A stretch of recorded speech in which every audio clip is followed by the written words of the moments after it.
If you have ever felt lonely at work, felt lonely because you felt like none of these people relate, you made a new friend. Connection makes us stronger. We are the same. We do share things.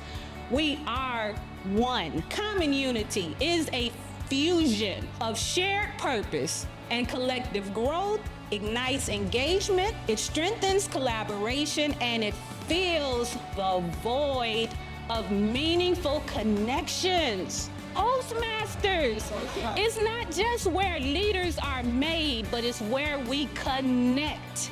And the power is in the connection. I encourage you to tap into the power of common unity. Find those common things that you can connect with another human being, because we truly are one.